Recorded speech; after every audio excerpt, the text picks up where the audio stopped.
2025 সাল আমাদের জীবনে অনেক দুঃখ দিয়ে গেল। নিজের বাবাকে হারালাম, অসুস্থ হলাম, তিলে তিলে গড়ে তোলা ভালোবাসাও হারিয়ে গেল।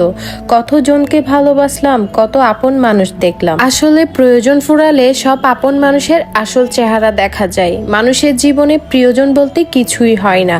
মানুষ তো শুধু প্রয়োজন পড়লেই প্রিয়জন হতে আসে, আর তারপর নিজের রাস্তা ঠিক করে চলে যায়। আসসালামু আলাইকুম এভরিওয়ান, কি অবস্থা সবার? আই হোপ সবাই ভালো আছেন। আমিও আলহামদুলিল্লাহ ভালো আছি। সেদিন আমরা গিয়েছিলাম আমার কাজিনের বার্থডেতে, আর কাজিনের বার্থডেতে গিয়ে আমরা কেমন এনজয় করলাম এবং কি কি করলাম এসব কিছুই আজকে আপনাদের সাথে শেয়ার করব। হোপফুলি ভিডিওটি আপনাদের খুবই ভালো লাগবে। কেন জানি না আগের মতো তেমন একটা ভিডিও করতে ইচ্ছা করে না, ভয়েসও দিতে ইচ্ছা করে না, একদম অলস হয়ে গিয়েছি। আই ডোন্ট নো কেন এমন হচ্ছে। যাই হোক, আমি গিয়েছিলাম সেদিন আমার একটা কাজিনের বার্থডেতে। ওর বার্থডেটা হয়েছিল বেসিক্যালি 16ই ডিসেম্বর।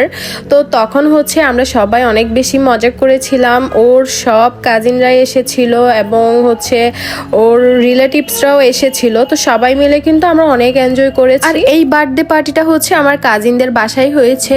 মোটামুটি অনেক মানুষই ছিল সেদিন, কিন্তু আমরা সবাই মিলে অনেক বেশি এনজয় করেছি, নাচানাচি করেছি, সবই কিন্তু অনেক বেশি ভালো লেগেছে। এই তো এদিকে আমার কাজিনে তার কাজিনদের সাথে এবং রিলেটিভ যারা আসছে তাদের সবার সাথেই ভিডিও করছে, পিকচার তুলছে। ভিডিও ফার্স্টেই বলেছিলাম না, 2025 সালটা আমার সবকিছুই কেড়ে নিয়েছে।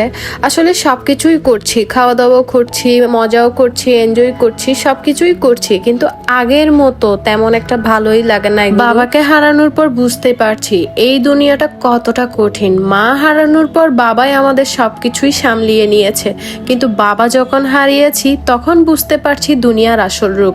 আপন মানুষরা কিভাবে পর হচ্ছে এটা নিজের চোখে দেখছি। অনেক কথাই বললাম, আসলে একটু ইমোশনাল হয়ে গেলাম আর কি। যাই হোক, এখানে আমার কাজিনের ফটোশুট করা শেষ, মানে ও যা সবার সাথে ভিডিও করেছে, ফটো তুলছে, তারপর এখানে সবাই মিলে একটু ডান্স করছে। আমার কাজিনের বার্থডের আগের দিন আমার ছোট ভাই এসেছিল বিদেশ থেকে। ও ওর সাথে আরো বেশি ভালো লাগছে। অনেকদিন পর সব রিলেটিভদের সাথে দেখা হলো, খুবই ভালো লেগেছে সবার সাথে দেখা হয়ে, কথা বলে।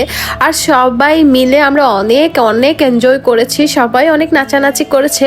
আর এটা আমার একটা আন্টি কিন্তু অনেক সুন্দর করে ডান্স করেছে, মাশাল্লাহ মাশাল্লাহ। তার সাথে আমার ছোট ভাই আমার কাজিনের সাথে ডান্স করেছে। আর এইদিকে তো আমার আপু আমাকে টেনে হিচড়ে নিয়ে আসছে ডান্স করার জন্য। এই তো ডান্স করা শেষ, এখন সবাই মিলে আমরা খাওয়া দাওয়া করতে বসে গিয়েছি। আর খাবারের মেনুতে ছিল চিকেন বিরিয়ানি, তারপর একটা চিকেন ফ্রাই ছিল, ডিমের কারি ছিল, তার সাথে কিন্তু শসা গাজর সবই কিন্তু ছিল।